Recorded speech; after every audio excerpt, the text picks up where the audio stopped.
Desperado ka ba dahil sa gayon si orasyones ay tila nagdidilim?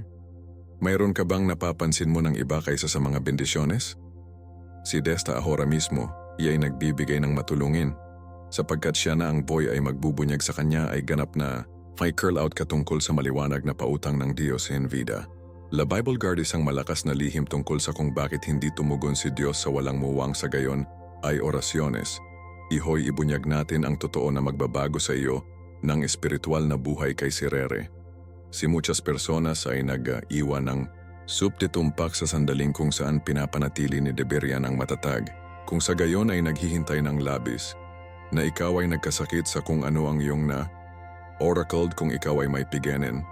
Sa buwanang-buwanang mensahe na ito, binigyan ako ni Diyos ng isang malakas na paghahayag tungkol sa banal na El Tiempo na ang pagbubutas ng revolusyon sa pamamahala mo upang makita ang mga pangyayari na kumikilos. Bago magpatuloy, kung nais mo ang isang buhay ng espiritual na Victoria at quieres na maunawaan ang los secretos del tiempo ng Diyos, ay gute de suscribirte ahora mismo sa channel na ito ay buhayin ang mga notifications ng LAS. Ikaw ang puzzle ng pagtuklas sa lupa ay magbibigay sa iyo ng kapayapaan sa daluyan ng La Espera.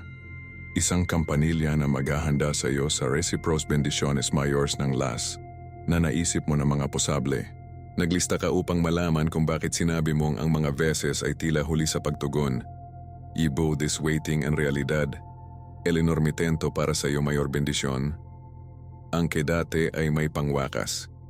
Dahil mayroong kasalukuyang sitwasyon ng mga sitwasyon, ay ang palaisipan na ipinahayag at hindi mo na makikita kung paano makita ang naghihintay na mga timpos ng la misma manera. Madalas niyang nakita kung gaano karaming mga tapat na nahahanap ang kanilang mga sarili sa isang sandali ng paghihintay na nagdarasal ng walang tigil para sa mga sagot na tila hindi darating. Para bang kumakatok sila sa pintuan ng kalangitan ngunit walang sumagot. Ang pakiramdam na ito ng pag-abandona ay maaaring mapahamak sa pananampalataya ng sinuman. Pagkatapos ng lahat, sino ang hindi nagtaka sa mga mahihirap na oras? Nakikinig ba talaga sa akin ang Diyos? Ito ay natural na ang mga pag-aalinlangan ay lumitaw kapag nagdarasal tayo ng masigasig at ang katahimikan ay tila ang tanging sagot. Marami ang nagtataka kung mayroong anumang mali sa kanilang pananampalataya o kung ang Diyos ay nagpasya lamang na huwag pansinin ang kanilang pinaka-taimtim na mga kahilingan. Ang paghihirap na ito ay naiintindihan at sinamahan ang mga tagasunod ni Hesukristo mula pa noong panahon ng Biblia. Kahit na ang mga magagaling na kalalakihan at kababaihan ng pananampalataya, tulad ng naitala sa banal na kasulatan, ay dumaan sa mga panahon kung saan ang kalangitan ay mukhang tanso.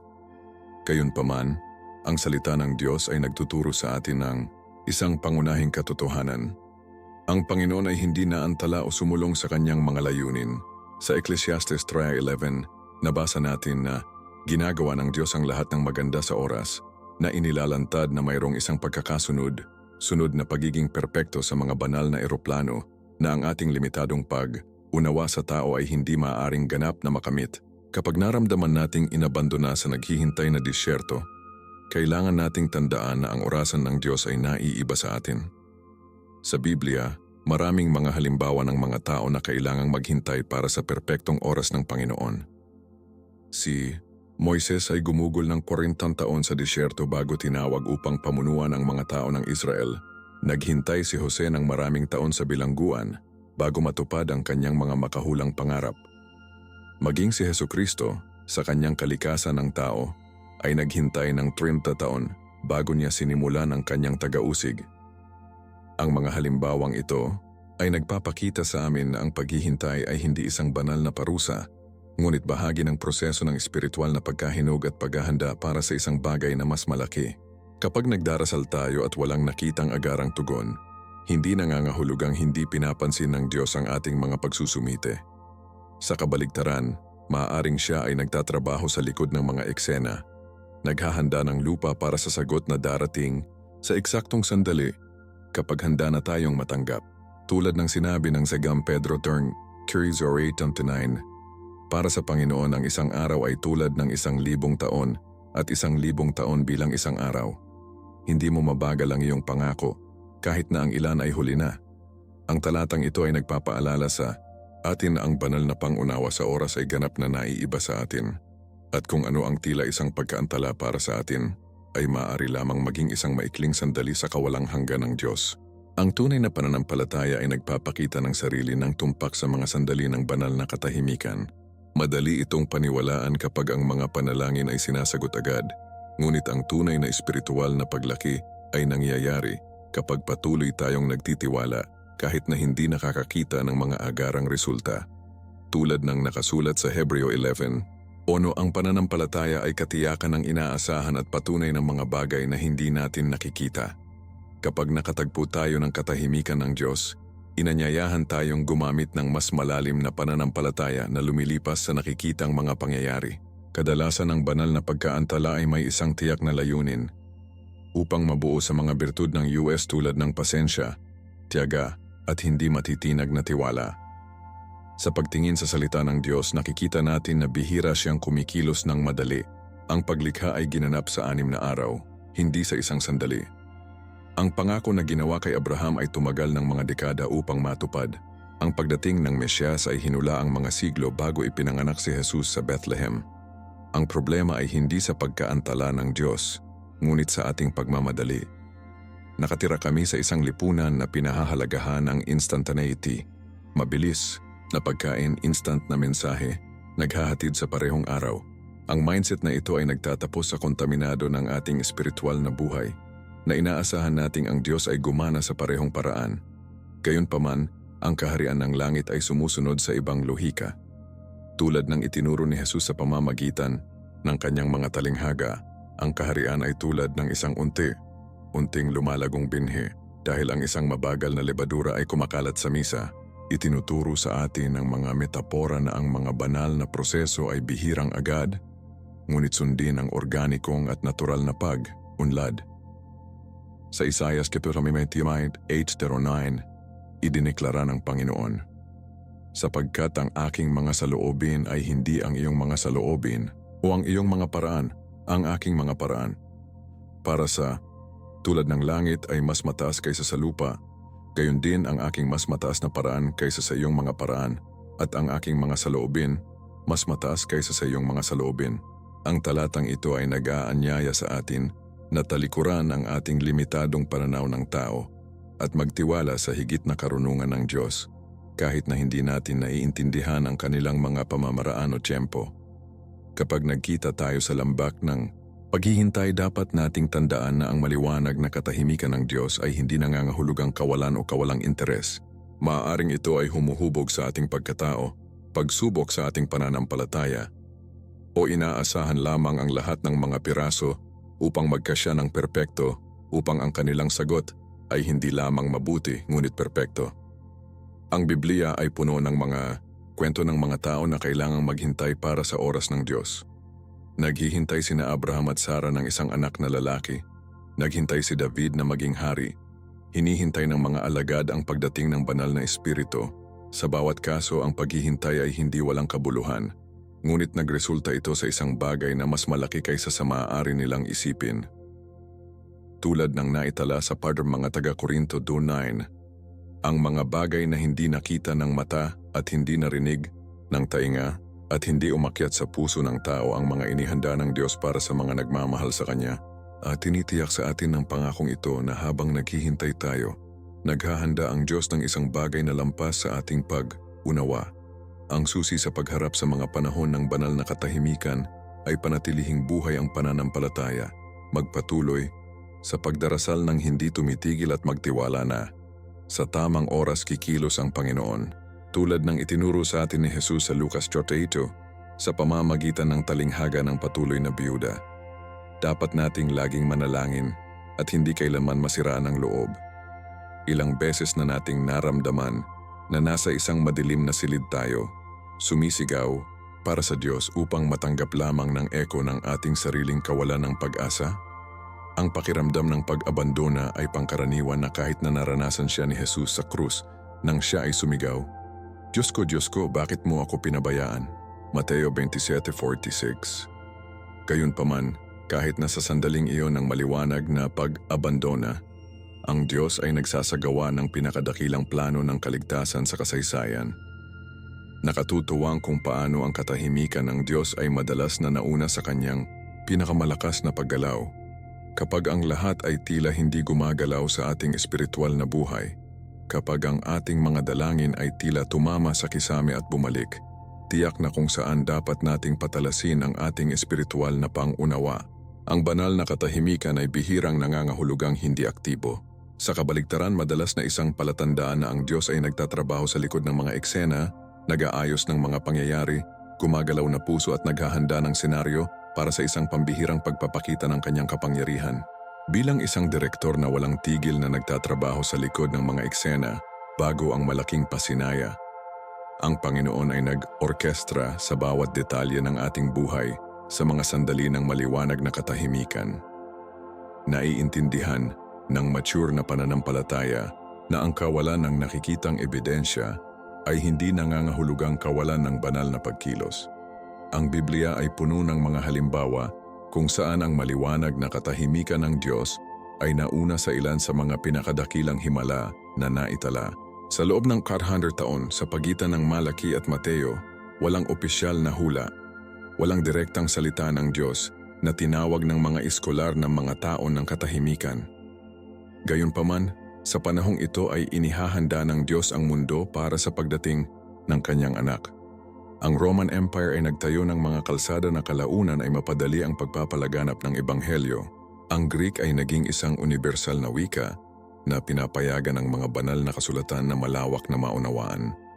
Ang lahat ng ito ay nangyari sa panahon ng isang banal na katahimikan. Katulad nito, si Jose ay gumugol ng maraming taon na nakalimutan sa bilangguan bago ang kanyang biglaang taas sa pangalawang pinakamahalagang posisyon ng Egypt. Sa mga madilim na taon na iyon, tahimik na hinuhubog ng Diyos ang kanyang pagkatao na naghahanda sa kanya upang mamuno sa isang bansa, tulad ng nakasulat sa awit 105:19. Hanggang sa oras na natupad ang kanyang salita, pinatunayan siya ng salita ng Panginoon. Ang katahimikan ng Diyos ay hindi napapabayaan, ngunit isang proseso ng pagpipino na maiintindihan lamang ni Joseph makalipas ang ilang taon. Itinuro sa atin ni Hesukristo ang tungkol sa katotohanan ito sa pamamagitan ng kanyang mga talinghaga at halimbawa, inihambing niya ang kaharian ng Diyos sa isang lihim na lumalagong binhi. Sa gayon ito ang kaharian ng Diyos na parang isang tao ang naglunsad ng binhi sa mundo. Natutulog siya at bumangon sa gabi at araw, at ang mga bukal ng binhi at lumalaki. Hindi alam ito bilang Teor Marcos 4:26-27. Ang talinghaga na ito ay naglalarawan ng perpektong kung paano nagpapatuloy ang gawain ng Diyos kahit na hindi natin napagtanto. Ang binhi ay walang ingay kapag lumalaki, ngunit patuloy na umuusbong sa ilalim ng lupa. Gayon din, ang Diyos ay madalas na gumagana sa katahimikan ng ating buhay, pagtatanim, pagtutubig at paglilinang ng mga buto ng pananampalataya na sa tamang oras ay makagawa ng isang masaganang ani. Ang tinatawag na banal na katahimikan ay ang panahon lamang ng espiritual na pagtubo, kung saan ang mga ugat ng pananampalataya ay lumalim bago maipakita ang mga bunga. Sa Juan 17, idineklara ni Jesus, "Ang aking Ama ay gumagana hanggang ngayon at nagtatrabaho din ako." Ang pahayag na ito ay nagpapaalala sa atin na ang banal na aktibidad ay pareho, kahit na hindi natin ito makilala sa ating limitadong mga pandaman ng tao. Kung titingnan natin ang kasaysayan ng pananampalataya nina Abraham at Sarah, nakakahanap tayo ng isang malakas na patotoo tungkol sa pagkilos ng Diyos sa mga panahon ng maliwanag na hindi aktibo. Sa loob ng mga dekada, hinintay nila ang katuparan ng banal na pangako ng isang bata. Lumipas ang mga taon nang walang nakikitang palatandaan na nagtatrabaho ang Diyos. Tumawa pa si Sarah nang sa wakas ay natanggap niya ang balita na ilalagay niya ang kanyang katandaan. Gayunpaman sa buong oras na yon ng paghihintay, naghahanda ang Diyos hindi lamang ang kapanganakan ni Isaac, ngunit itinatag ang mga pundasyon para sa isang buong bansa at kanina lamang para sa linya ng Mesyas. Sa Roma 4:20-21, isinulat ni Pablo ang tungkol kay Abraham. Hindi niya pagdududa ang pangako ng Diyos sa kawalan ng paniniwala, ngunit pinatibay sa pananampalataya na nagbibigay ng kaluwalhatian sa Diyos. At napakahusay na ang ipinangako niya ay malakas din na gawin ito. Ito ang kakanyahan ng totoong pananampalataya, tiwala na ang Diyos ay gumagana kahit na ang lahat ay tila nakatayo. Ang pananampalataya sa Biblia ay hindi lamang naniniwala na ang Diyos ay maaaring gumawa ng isang bagay, ngunit upang magtiwala na siya ay patuloy na kumikilos kahit na sa mga oras ng katahimikan. Ang isa sa mga pinakamalalim na aralin na matututuhan natin tungkol sa mga panahon ng banal na katahimikan ay nagmula sa mismong buhay ni Jesus. Sa loob ng mga 30 taon, ang tagapagligtas ng mundo ay nabuhay ng isang ordinaryong buhay bilang isang karpintero sa Nazareth. Halos hindi nabanggit ng mga ebanghelyo ang mga taong ito, isa pang makabuluhang katahimikan sa banal na kasulatan. Gayunpaman, ang mga taong ito ay hindi nasayang. Si Jesus ay lumalaki sa karunungan at biyaya sa harap ng Diyos at mga tao, Lucas 2:52. Ang panahong ito ng tahimik na paghahanda ay mahalaga para sa 3-year-old na taga-usig na magbabago sa mundo. Katulad nito, kapag ang Diyos ay tila tahimik sa ating buhay, madalas na inihahanda niya tayo para sa isang misyon sa hinaharap, na umuunlad sa atin ang pagkatao at kapanahunan na kinakailangan upang suportahan ang mga responsibilidad na darating, tulad ng nakasulat sa Isaiah 30:15, sa katahimikan at tiwala ang iyong lakas. Mayroong isang espiritual na kapangyarihan na partikular na nilinang sa mga panahon ng paghihintay at katahimikan. Sa mga oras na ito, inanyayahan tayong bumuo ng isang pananampalataya na nakikita ang lampas sa nakikitang mga kalagayan at nakasalalay sa katiyakan na ang Diyos ay palaging nagtatrabaho para sa ikabubuti ng mga nagmamahal sa Kanya. Tulad ng ipinangako ng mga Romano 8:28, ang maliwanag na katahimikan ng Diyos ay hindi pag-abandona, ngunit isang paanyaya sa mas malalim na pakikipag, isa at mas may sapat na pagtitiwala. Mayroong isang malalim na karunungan sa likod ng mga oras ng paghihintay na itinatag ng Diyos sa ating buhay. Maraming nagtataka, bakit ko kailangang maghintay ng matagal para sa sagot sa aking mga dalangin? Ang katotohanan ay kapag hinihintay tayo ng Diyos, hinuhubog niya ang ating pagkatao sa mga paraan na hindi natin maiisip. Ang paghihintay ay hindi isang banal na parusa, ngunit isang tool ng espiritual na pagbabagong anyo.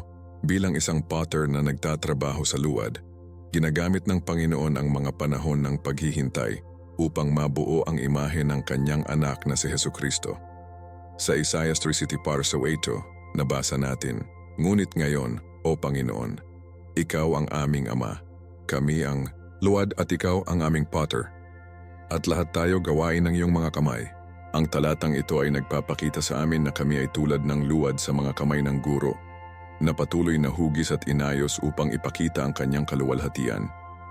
Ang pasensya, ang gayong mahirap na kabutihan sa ating mga araw ng instant na kasiyahan, ay nilinang ng tumpak sa mga panahong ito ng paghihintay. Habang hinihintay natin ang pagpapakita ng mga pangako ng banal, nagkakaroon tayo ng isang espiritual na pagtutol na magpapanatili sa atin sa mga hinaharap na oras ng pagsubok. Tulad ng nakasulat sa James 1:4, ang pagkakaroon ng pasensya, gayunpaman ang iyong perpektong gawain upang ikaw ay maging perpekto at kumpleto nang walang nawawala.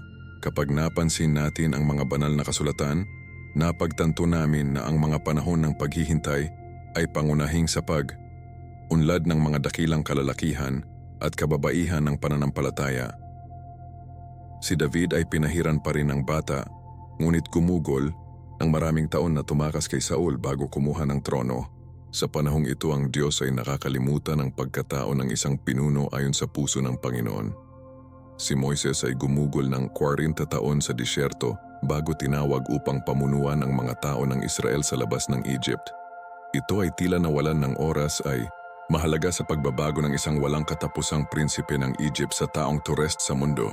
Maging si Hesukristo ay gumugol ng 30 taon sa kamag, anak na pagkamalas bago simulan ang kanyang taga-usig. Ang Biblia ay paulit-ulit na nagpapakita sa amin na ang paghihintay ay hindi isang basura, ngunit isang banal na pamumuhunan sa ating espiritual na paglaki. Sa mga panahong ito, tinanggal ng Diyos ang impulsivity, pagmamataas at labis na tiwala sa sarili.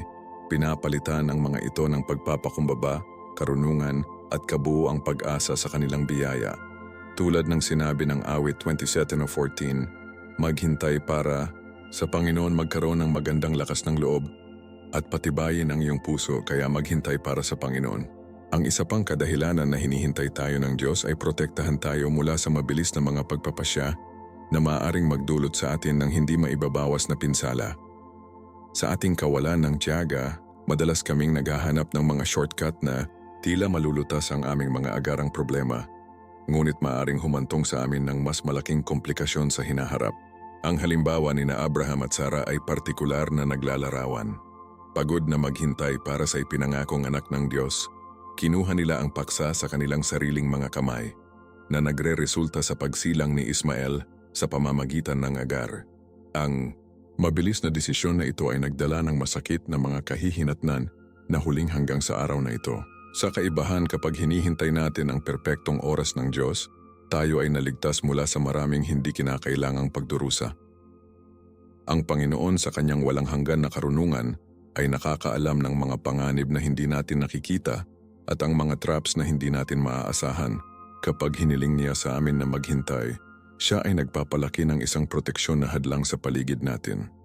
Tulad ng nakasulat sa Kawikaan 3:5-6, tiwala sa Panginoon ng lahat ng iyong puso at huwag pukawin ang iyong sariling pag-unawa. Kinikilala niya siya sa lahat ng iyong mga paraan at ituwid niya ang iyong mga landas. Ang talatang ito ay nagpapaalala sa atin na ang ating pananaw ay limitado habang nakikita ng Diyos ang kumpletong larawan ng ating buhay. Marahil ang pinaka-nakakagulat na aspeto ng banal na paghihintay ay na madalas na hinihiling natin sa Diyos ay wala kahit saan tulad ng plano niyang ibigay sa atin. Ang aming pangitain ay limitado sa pamamagitan ng aming mga nakaraang karanasan at kasalukuyang mga inaasahan, ngunit nakikita ng Diyos ang mga posibilidad na hindi natin maiisip. Sa Efeso 3:20, idineklara ni Apostol Pablo na ang Diyos ay malakas na gumawa ng walang hanggan higit sa anumang hinihiling o iniisip natin ayon sa kanyang kapangyarihan na nagpapatakbo sa atin. Ang talatang ito ay nagbabago sa ating pag-unawa sa paghihintay. Hindi lamang tayo naghihintay para sa Diyos na bigyan tayo ng hinihiling natin. Naghihintay kami para sa Kanya upang magbunyag ng isang bagay na mas malaki at mas mahusay kaysa sa maaari nating isipin. Isipin si Joseph na ibinebenta bilang isang alipin ng kanyang mga kapatid. Sa mga tao ng pagkaalipin at hindi patas na pag-aresto, maaari lamang siyang manalangin para sa kalayaan o bumalik sa kanyang pamilya.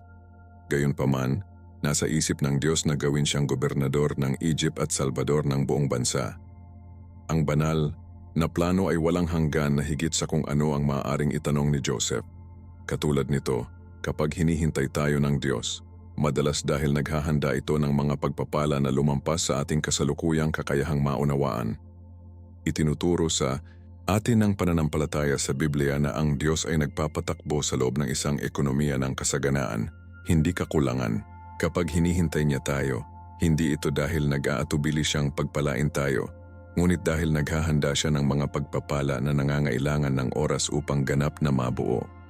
Inilarawan ni Jesus ang prinsipyong ito sa talinghaga ng mga talento, Mateo 25:14-30, na ipinapakita na nais ng Diyos na palakihin kung ano ang nagtitiwala sa atin, hindi lamang panatilihin ito. Sa panahon ng paghihintay, ang Panginoon ay nagpaparami ng ating mga pagpapalawak ng ating kakayahang makatanggap at maghanda sa amin upang pamahalaan ang higit na mga responsibilidad. Tulad ng nakasulat sa 2 mga taga-Korinto 4:17, para sa aming bahagyang at panandaliang pagdurusa ay gumagawa para sa amin ng isang walang hanggang bigat ng malaking kaluwalhatian. Ang talatang ito ay nagpapakita sa amin na mayroong isang banal na proporsyon sa pagpapatakbo. Mas malaki ang paghihintay at patunay, mas malaki ang nagresultang kaluwalhatian.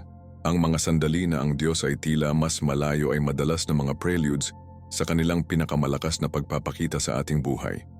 Kapag ang Israel ay nakulong sa pagitan ng Pulang Dagat at hukbo ng Egypt, tila iniwan ng Diyos ang kanyang bayan. Gayunpaman, tiyak na sa kritikal na sandaling iyon na malapit na siyang magsagawa ng isa sa mga pinakadakilang himala sa kasaysayan ng Biblia. Itinuturo sa amin ng kasaysayan ng pananampalataya na ang pinakadakilang kayamanan ng espiritual ay madalas na matatagpuan sa lambak ng espera. Ito ay sa mga panahong ito na tayo ay nagkakaroon ng lapit sa Diyos na hindi magiging posible sa mga oras ng agarang kasaganaan. Binubuo ni David ang kanyang pinakamalalim na salmo sa panahon ng kanyang mga taon ng pagtakas at kahirapan. Natuklasan ni Pablo na ang biyaya ng Diyos ay tiyak na tiyak kung ang kanyang kahinaan ay mas maliwanag. Karinto mga taga-Korinto 19:10. Si Jesus ay may pinakamalapit na sandali sa kanyang ama habang siya ay naghihirap sa hardin ng Getsemani. May mga aralin na matututunan lamang sa naghihintay na silid ng Diyos. Kapag napipilitan tayong pabagalin upang talikuran ang ating sariling mga pagsisikap at umasa lamang sa banal na patunay, natuklasan natin ang mga sukat ng pananampalataya na mananatiling hindi alam sa mas nais na mga pangyayari. Tulad ng sinabi ni C.S. Lewis, ang bulong ng Diyos sa ating kasiyahan ay nagsasalita sa ating budhi, ngunit sumisigaw sa ating mga pananakit. Ito ang iyong megaphone na pukawin ng isang bingi na mundo. Katulad nito, ang mga panahon ng paghihintay ay tulad ng mga banal na nagsasalita na nagpapalakas ng mga espiritual na katotohanan na hindi natin maririnig kung hindi man habang naghihintay tayo inanyayahan tayong mas malalim na pakikipag-ugnayan kay Hesukristo higit na pag-asa sa banal na espiritu at isang mas mayamang pag-unawa sa biyaya ng Diyos. Ang pag-aaral na magtiwala sa panahon ng Diyos ay marahil isa sa mga pinakadakilang hamon ng buhay na Kristiyano. Kapag nahaharap tayo sa mga mahirap na kalagayan, natural na nais ng mga agarang solusyon. Gayunpaman, ang Biblia ay nagtuturo sa amin ng ibang paraan. Sa halip na lumubog sa mga alalahanin at pagkabalisa, inanyayahan tayong iligtas ang ating mga naglo-load sa Panginoon sa pamamagitan ng patuloy na panalangin. Ang mga Filipos 4:6-7 ay nagtuturo sa amin. Huwag kang mabalisa sa anuman. Bago ang lahat ang iyong kilalang mga kahilingan sa harap ng Diyos para sa panalangin at pagsusumamo sa thanksgiving. At ang kapayapaan ng Diyos na lumampas sa lahat ng pag-unawa ay magpapanatili ng iyong mga puso at iyong isipan kay Kristo Jesus. Pansinin ang pangako na nilalaman sa talatang ito. Kapag ipinagpapalit natin ang ating pagkabalisa para sa panalangin, natatanggap natin bilang kapayapaan ang isang supernatural na kapayapaan. Hindi ito isang pangkaraniwang kapayapaan, ngunit ang isa na lumampas sa lahat ng pag-unawa, isang panloob na katahimikan na walang lohikal na kahulugan sa harap ng mga pangyayari na kinakaharap natin. Itinuro sa atin ni Hesukristo na ang panalangin ay hindi lamang isang relihiyosong ritual, ngunit isang matalik na pag-uusap sa isang mapagmahal na Ama na nagmamalasakit sa atin. Kapag regular tayong nagdarasal, kinikilala natin ang ating pag-asa sa Diyos at ipinahayag ang ating tiwala sa Kanyang perpektong tiyempo. Ang pananampalataya ay hindi lumulutang sa lasa ng emosyon o pangyayari. Ito ay nakaangkla sa hindi nagbabago na mga pangako ng salita ng Diyos. Sa panahon ng paghihintay, mahalaga na kumapit sa mga pangako sa Biblia na nagpapatunay sa tapat na katangian ng Diyos. Ang mga numero 23-19 ay nagpapahayag. Ang Diyos ay hindi isang tao upang ito ay nagsisinungaling, ni anak ng tao upang magsisi. Marahil nangako, hindi ba? O kaya ang pag-uusap, hindi ba ito matutupad? Ang talatang ito ay nagpapaalala sa amin na ang katapatan ay isang intrinsikong bahagi ng banal na kalikasan. Hindi tulad ng mga tao na madalas na sumisira sa mga pangako. Ang Diyos ay ganap na maaasahan. Ang Kanyang salita ay nananatiling matatag sa mga siglo. Kapag tinutukso tayong mag-alinlangan sa mahabang panahon ng paghihintay, maaari tayong lumingon sa banal na kasulatan at makahanap ng hindi mabilang na mga halimbawa ng katapatan ng Diyos. Si Joshua sa pagtatapos ng kanyang buhay ay nakasaksi. Hindi niya nabigo ang isa sa lahat ng magagandang salita na sinabi ng Panginoon sa bahay ni Israel. Natupad ang lahat, Joshua 21:45. Katulad nito, sinabi ni Solomon sa pagtatalaga ng templo. Mapalad ang Panginoon na nagbigay ng pahinga sa kanyang bayan ng Israel ayon sa lahat ng sinabi niya. Hindi niya ginawa ang isa sa lahat ng kanyang mabubuting salita na pinag-usapan niya kay Moises, ang kanyang lingkod. Version Hari 8:56. Ang pagsamba ay nagbabago ng ating pananaw sa panahon ng paghihintay. Kapag pinili nating sambahin ang Diyos sa gitna ng mga mapaghamong kalagayan, isang bagay na pambihirang nangyayari sa loob natin. Ang pagsamba ay nagbabago ng ating focus mula sa mga problema sa tagapagbigay ng serbisyo ang ating mga pangangailangan sa kadakilaan ng Diyos. Tulad ng nalaman ni David, ang pagsamba ay may kapangyarihan upang mabago ang ating kawalan ng pag-asa sa pag-asa. Kahit na tumakas siya mula sa kanyang mga kaaway, sumulat siya. Ngunit ikaw ay banal na nakaganyak sa mga papuri ng Israel. Awit 22:3. Ang talatang ito ay nagpapakita ng isang malalim na katotohanan. Ang Diyos ay naninirahan sa mga papuri ng kanyang bayan. Kapag nagpasya tayong sumamba sa halip na mag-alala, literal na inaanyayahan natin ang pagkakaroon ng Diyos sa ating sitwasyon. Isipin sina Paulo at Silas sa bilangguan ng Filipi. Sa halip na pagdadalamhati ang kanilang hindi patas na sitwasyon, kinanta nila ang mga himno sa hating gabi. At ang resulta ay isang supernatural na lindol na hindi lamang sila pinalaya, ngunit humantong din sa kaligtasan ng tagabili at kanyang pamilya. Gawa sa Pin 25:34. Ang pagsamba ay hindi lamang isang emosyonal na tugon sa mga pagpapala ng Diyos. Ito ay isang pagpapahayag ng pananampalataya na kinikilala ang iyong soberanya, kahit na hindi natin nakikita ang solusyon sa aming mga problema. Ang pagbuo ng pasensya at pasasalamat sa mga oras ng paghihintay ay mahalaga sa ating espiritual na kapanahunan. Sa halip na harapin ang paghihintay bilang isang pasanin, inanyayahan kaming makita ito bilang isang pagkakataon para sa paglaki. Hinihikayat sa amin ng James Carcon 1:2-4. Ang aking mga kapatid ay may posibilidad na ang lahat ng kagalakan ay dumaan sa iba't ibang mga pagsubok. Alam na ang patunay ng iyong pananampalataya ay gumagawa ng tiyaga. Ngayon ay dapat magkaroon ng kumpletong pagkilos upang ikaw ay perpekto at matuwid sa anumang paraan ay hindi pinagana. Tandaan na ang talatang ito ay hindi lamang sinasabi upang suportahan ang mga pagsubok, ngunit upang isaalang-alang ang mga ito ng isang dahilan para sa lahat ng kagalakan. Tila ito ay kontraindikative, ngunit nagpapakita ito ng isang malalim na espiritual na katotohanan. Ang mga paghihirap na kinakaharap natin ay may isang banal na layunin sa ating buhay. Ang bawat panahon ng paghihintay ay isang pagkakataon upang makabuo ng isang karakter na katulad ni Kristo. Ang pasasalamat kahit na sa gitna ng mga paghihirap ay isang malakas na pagpapahayag ng pananampalataya. Kapag nagpapasalamat tayo sa Diyos ng maaga, ipinapahayag natin ang ating tiwala sa kanyang kabutihan at pagkakaloob kahit na bago natin makita ang pagpapakita ng kanyang mga pangako.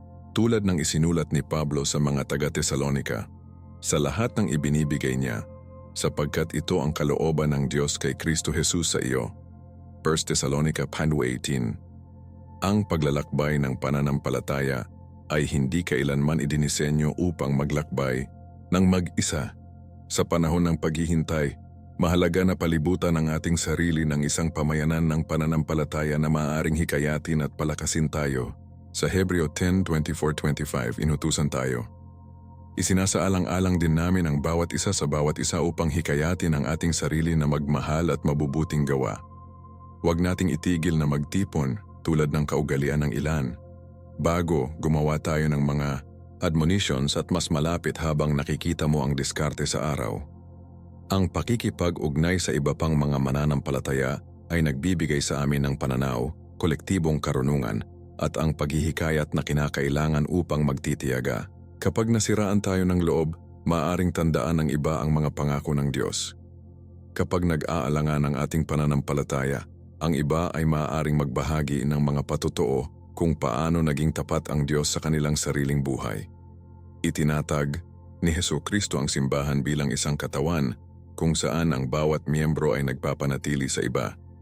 Tulad ng nakasulat sa Ecclesiastes 4:9-10, mas mahusay na maging dalawa kaysa sa isa dahil mas mahusay silang magbayad para sa kanilang trabaho, sapagkat kung ang isa ay bumagsak, ang isa ay nagtaas ng kanyang asawa.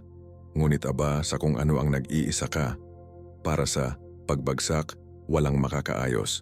Sa mga oras ng paghihintay, hindi ito maliitin ang kapangyarihan ng paghihikayat na nagmula sa isang masiglang pamayanan ng pananampalataya. Ang kumpiyansa sa panahon ng Diyos ay nilinang sa pamamagitan ng isang buhay na lapit sa Kanya. Itinuro sa atin ni Jesus kung paano tawagan ang Diyos na ating Ama. Mateo 6:9. Inanyayahan tayo sa isang matalik at personal na kaugnayan sa lumikha ng universo. Ang mas kilala nating personal ang Diyos, hindi lamang theoretical, mas madali itong maging tiwala sa mga paraan at schedule nito. Ang matalik na kaalaman na ito ay nagmumula sa masigasig na pag-aral ng banal na kasulatan, regular na sandali, ng panalangin at pagmumuni, at pagsunod sa mga banal na prinsipyo. Tulad ng nakasulat sa Jeremias 1:13, hahanapin mo ako at hanapin ako kapag hinahanap mo ako mula sa buong puso mo. Ang lihim sa pagtitiwala sa oras ng Diyos ay ang paghabol sa Kanya ng buong puso, hindi lamang sa mga oras ng pangangailangan, kundi bilang isang pamumuhay. Kapag ginawa namin ito, nagsisimula kaming mas maunawaan ang iyong mga paraan at kilalanin ang iyong kamay na nagpapatakbo sa aming buhay, kahit na sa mga panahon ng maliwanag na katahimikan. Dapat nating tandaan na ipinangako ni Jesus, Masdan, kasama kita araw-araw hanggang sa pagkumpleto ng siglo. Mateo 28:20. Tinitiyak sa atin ang pangakong ito na kahit na hindi natin naramdaman ang kanyang presensya, hindi niya tayo iniwan. Sa mga pinakamalungkot na sandali na naghihintay, nagtatrabaho siya sa likod ng mga eksena. Naghahanda ng isang bagay na lumampas sa aming pinakamataas na inaasahan. Ang isa sa mga pinakahuling kwento tungkol sa perpektong oras ng Diyos ay naitala sa Kabanata 11 ng Ebanghelyo ni Juan. Nang malubhang nahulog si Lazaro, agad na nagpadala ang kanyang mga kapatid na messenger kay Jesus ng isang simpleng mensahe, ngunit puno ng pag-asa. Lord, narito, siya ay may sakit na mahal mo. 1:3. Ito ay isang implicit na kahilingan para sa agarang interbensyon. Pagkatapos ng lahat, gumaling si Jesus sa mga estranghero. Bakit hindi siya tatakbo upang makatipid ng isang mahal na kaibigan? Gayunman, ang tugon ni Jesus ay hinahamon ng ating lohika ng tao. Sinasabi sa amin ng talatang Aram ang isang bagay na nakakagulat. Nang marinig niya, dahil siya ay may sakit, 2 araw pa rin siya sa lugar kung nasaan siya. Ang maliwanag na kawalang interes ni Jesus ay tila malupit sa unang sulyap. Maaari siyang umalis kaagad, ngunit sadyang pinili na maghintay. Para kay Marta at Maria, ang bawat oras ng pagdaan ay kumakatawan sa pagbaba ng asa sa pagpapagaling para sa kanyang kapatid. Nang dumating si Jesus sa wakas, si Lazaro ay namatay sa loob ng 4 na araw. Sapat na oras para sa anumang alinlangan tungkol sa katotohanan ng kamatayan na mawala, ayon sa paniniwala ng mga Hudyo sa panahon. Ang engkwentro sa pagitan ni Jesus at ng mga namamatay na kapatid na babae ay nagpapakita sa amin ng isang bagay na malalim tungkol sa kung paano natin nakikita ang mga pagkaantala ng banal. Si Marta, palaging praktikal at direkta, ay ang unang nahanap si Jesus at ang kanyang mga salita ay naghahayag ng isang halo ng pananampalataya at pagkabigo. Panginoon, kung narito ka, ang aking kapatid ay hindi namatay. Juan 11:21. Pagkaraan ng ilang sandali, ipinahayag ni Maria ng eksakto ang parehong pakiramdam. Panginoon, kung narito ka, ang aking kapatid ay hindi namatay. Juan 11:32. Parehong naniniwala sa kapangyarihan ni Jesus na pagalingin, ngunit naisip nila na huli na siya. Sa kanyang isipan, mayroong isang window ng pagkakataon na nagpakita ng hindi maibabalik. Ito ay isang pakiramdam na marami sa atin ang naranasan sa ating paglalakbay kasama ang Diyos. Ang pakiramdam na ang oras ay naubusan, ang pagkakataong iyon ay dumaan, at kahit na ang Diyos ay maaaring baliktarin ang ating sitwasyon. Gayunpaman, ang layunin ni Jesus ay upang ipakita ang isang antas ng banal na kapangyarihan na lumampas sa mga inaasahan ng tao. Hindi siya huli. Ito ay tiyak sa oras upang makamit ang isang bagay na mas malaki kaysa sa isang simpleng lunas. Tulad ng ipinaliwanag ni Jesus mismo sa mga alagad, ang sakit na ito ay hindi para sa kamatayan, ngunit sa kaluwalhatian ng Diyos, na ang anak ng Diyos ay maaaring maluwalhati sa Kanya. Juan 11:4. Ang susunod na nangyari ay naging isa sa mga pinakakahanga hangang mga himala na naitala sa mga banal na kasulatan. Lumapit si Jesus sa libingan kung saan inilibing at inutusan si Lazaro. Lazaro, lumabas ka. 1 Corinthians 43. Sa pagtataka ng lahat ng naroroon, ang taong namatay sa loob ng 4 na araw ay naiwan ng libingan na nakabalot pa rin sa mga banda ng lino. Ito ay hindi lamang isang himala ng pagpapagaling kahit papaano ay maaaring mabawi mula sa isang sakit na may wastong paggamot o banal na interbensyon, ngunit isang pagpapakita ng autoridad sa kanilang sariling kamatayan. Hindi lamang naibalik ni Jesus ang kanyang kalusugan, ngunit baligtad ang kanyang sariling katapatan ng tao. Kung ito ay dumating bago at simpleng pagalingin si Lazaro ng kanyang sakit, ang epekto ay magiging makabuluhang mas mababa. Ang pagkabuhay na mag-uli ay nagpakita ng banal na kapangyarihan na lampas sa anumang pag-asa ng tao. Ito ay madalas na pattern na nakikita natin sa aksyon ng Diyos.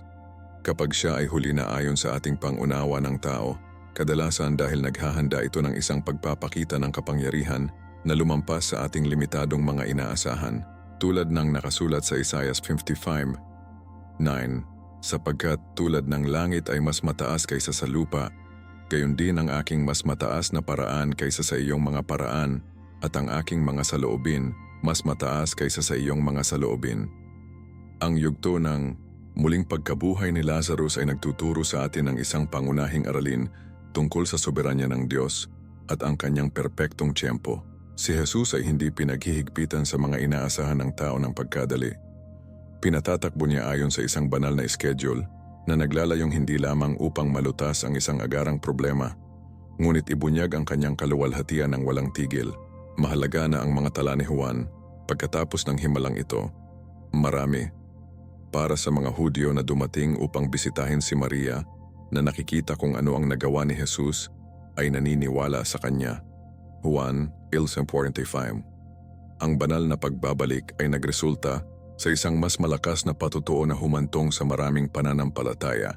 Gayon din, kapag ang Diyos ay tila gumugugol ng oras upang sagutin ang ating mga dalangin, madalas siyang nag-orkestra ng mga pangyayari na magre-resulta sa mas malaking epekto kaysa sa makaranas tayo ng agarang tugon.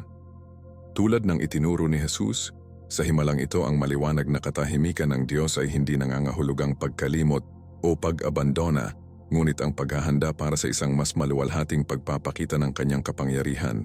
Ang ating Diyos ay dalubhasa sa pagbabago ng tila hindi maibabalik na mga sitwasyon sa mga patutuo ng kanilang kadakilaan. Ang pag-uugali ni Jesus sa buong kwentong ito ay nagpapakita rin sa atin ng isang bagay na malalim na gumagalaw sa puso ng Diyos. Bago isagawa ang himala, itinala ng Ebanghelyo ang pinakamaikling talata ng Biblia. Sumigaw si Jesus. Juan 11:31. Ang detalyeng ito ay pambihirang. Kahit na alam niya na sa loob ng ilang minuto ay bubuhayin niya si Lazaro, pinayagan ni Jesus ang kanyang sarili na ibahagi ang sakit ng mga mahal niya. Ang kanyang luha ay hindi kawalan ng pag-asa o kawalan ng lakas, ngunit ng tunay na pakikiramay. Ang kabalintunaan na ito ay nagpapakita sa atin na kahit na ang Diyos ay tila kumikilos, hindi siya walang malasakit sa ating pagdurusa. Inalog niya ang kanyang sarili mula sa ating mga pananakit, kahit na mayroon siyang mas malaking plano sa pag-unlad. Tulad ng nakasulat sa awit 30 or 4:18, malapit sa Panginoon ang mga may nasirang puso at iligtas ang mga inaapi na espiritu. Ang pagkaantala ng Diyos ay hindi kailanman bunga ng kawalang interes. Bilang isang mapagmahal na ama, siya ay nagmamalasakit ng malalim sa bawat luha na ating pinaputukan, kahit na nagtatrabaho siya sa isang bagay na lampas sa aming agarang pag-unawa. Si Jesucristo, bilang isang nagkatawang Diyos, ay nagpakita ng katotohanan ito sa isang nasasalat na paraan sa pag-iyak sa mga nagdusa. Kahit na alam ang maluwalhating kinalabasan na malapit ng maipakita, inaanyayahan tayo ng kwento ni Lazarus sa isang malalim na pagmuni, muni sa aming sariling karanasan sa maliwanag na pagkaantala ng Diyos. Gaano karaming beses nating binibigyang kahulugan ang banal na katahimikan bilang pag-abandona, kailan? Sa katunayan, ito lamang ang prelude sa isang mas maluwalhating pagpapakita ng kapangyarihan nito. Tulad ni Marta at Maria, madalas nating nililimitahan ang Diyos sa ating pag-unawa sa kung ano ang posible. Naniniwala kami na maaari itong kumilos sa loob ng ilang mga parameter at windows. Ngunit kapag lumipas ang mga oportunidad na ito, ipinapalagay namin na huli na. Ang Diyos na isiniwalat sa banal na kasulatan, gayunpaman, ay hindi limitado sa pamamagitan ng aming mga schedule o inaasahan. Tulad ng ipinakita ni Jesus sa pamamagitan ng muling pagkabuhay kay Lazaro, walang huli sa Diyos. Kahit na ang lahat ng pag-asa ng tao ay naubusan, maaari pa rin itong ganap na ibahin ang anyo ng sitwasyon. Ito ang Diyos na tumaas kay Hesukristo sa gitna ng mga patay, na nagdadala ng buhay mula sa disyerto at nangangako sa isang araw upang punasan ang lahat ng ating luha. Kapag nahaharap tayo sa tila hindi maibabalik na mga sitwasyon sa ating buhay, ang kwento ni Lazarus ay nagpapaalala sa atin na ang Panginoon ay maaaring pag-usapan ng tungkol sa buhay tungkol sa mga pinaka-desperadong kalagayan. Tulad ng nakasulat sa Ezekiel 37:5, kung saan ipinangako ng Diyos ang mga pinatuyong mga buto. Ganito ang sabi ng Panginoong Diyos sa mga buto na ito, "Narito, papasok kita sa espiritu at mabuhay." Hindi mahalaga kung paano namatay ang ating sitwasyon, ang Diyos na tumawag kay Lazaro ng libingan ay maaaring magdala ng pagpapanumbalik at buhay. Kapag tinitingnan natin ang ating paglalakbay ng pananampalataya, madalas nating napagtanto na ang mga panahon ng paghihintay ay ang pinaka-pagbabago. Para bang ginamit ng Diyos sa oras na ito hindi bilang isang walang laman na agwat, ngunit bilang isang espiritual na gym kung saan sinanay tayo upang matanggap ang mga biyaya na darating. Kung ikaw ay nasa isang panahon ng maliwanag na banal, na katahimikan, kung saan ang iyong mga dalangin ay tila hindi pagtagumpayan ng kisame, maunawaan na hindi ito nangangahulugang pagtanggi. Sa kabaligtaran, maaaring ito ang tanda na ang Diyos ay naghahanda ng isang bagay na pambihirang, isang bagay na nangangailangan ng espesyal na paghahanda na matanggap ng maayos. Sa Isaiah 40:31, nabasa natin, "Ngunit ang mga naghihintay sa Panginoon ay magpapanibago ng kanilang lakas. Babangon ito ng mga pakpak bilang mga agila, tatakbo at hindi gulong. Maglalakad sila at hindi mananatili." Tandaan na ang pangako ng mga puwersa ng pag-renew ay direktang nakalink sa kilos ng paghihintay. Hindi sinasadya na ang Biblia ay madalas na iniuugnay ang paghihintay sa pagpapalakas. Tulad ng isang atleta na bubuo ng pagtutol sa pamamagitan ng mahigpit na pagsasanay, ang ating pananampalataya ay pinalakas sa mga panahon ng paghihintay. Itinuro ni Hesukristo na ang kaharian ng Diyos ay gumagana ayon sa mga prinsipyo na madalas na sumasalungat sa luhika ng tao. Ang huli ang magiging una at ang dating ang magiging huli. Mateo 20:16. Katulad nito, kung ano ang tila isang pagkaantala, sa pananaw ng tao ay maaring tiyak na paraan ng Diyos sa isang mas malaking pagpapala. Ang kasaysayan ng Biblia ay puno ng mga halimbawa kung saan ang paghihintay ay ang prelude sa mahusay na mga banal na pagpapakita. Si Jose ay gumugol ng maraming taon sa bilangguan bago naging gobernador ng Egypt. Ang mga tao ng Israel ay gumala sa disyerto sa loob ng 40 taon bago pumasok sa ipinangakong lupain. Naghintay si David ng humigit, kumulang na 50 taon sa pagitan ng kanyang pagpapahid at coronation bilang hari. Sa bawat isa sa mga kasong ito, ang panahon ng paghihintay ay hindi isang parusa, ngunit isang mahalagang paghahanda. Kailangan ni Joseph na bumuo ng pagpapakumbaba at karunungan ng administratibo na sa ibang pagkakataon ay makatipid ng mga bansa sa gutom. Kailangang malaman ng Israel na ganap na magtiwala sa banal na probisyon bago lupigin ang Canaan. Kailangang mabuo ni David ang katangian ng isang hari ayon sa puso ng Diyos bago kumuha ng trono. Katulad nito, kapag hinihintay tayo ng Diyos, umuunlad ito sa atin ng mga katangiang kinakailangan upang pamahalaan ng maayos ang mga pagpapala na darating. Tulad ng nakasulat sa Roma 3:4, hindi lamang ito, ngunit kaluwalhatian din tayo sa mga pagdurusa. Alam na ang pagdurusa ay gumagawa ng tiyaga, at tiyaga, karanasan, at karanasan, pag-asa. Ang proseso ng pagpipino na ito ay imposible upang mapabilis. Nangangailangan ito ng oras at pasensya. Sa makatuwid, ang paghihintay ay hindi lamang isang pagsubok ng ating pananampalataya, ngunit isang kailangan na bahagi ng ating espiritual na paglaki. Kapag natanggap natin sa wakas ang pagpapala na inaasahan natin, madalas nating napagtanto na hindi lamang ang regalo ay dumating, ngunit nabago tayo sa proseso ng ating sarili. Ito ay isa sa mga pinakamagagandang sukat ng paghihintay.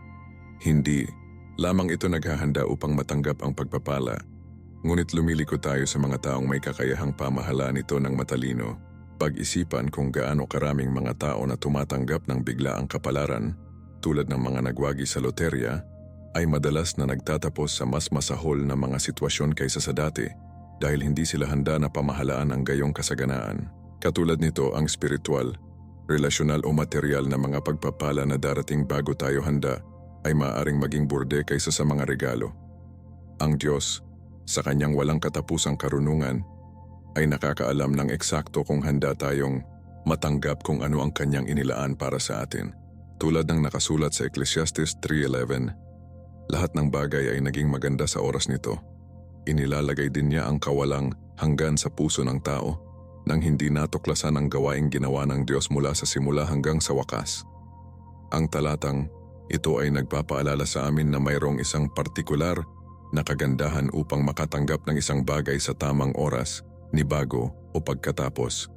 Inilarawan ni Hesukristo ang prinsipyong ito nang sinabi ko sa mga alagad.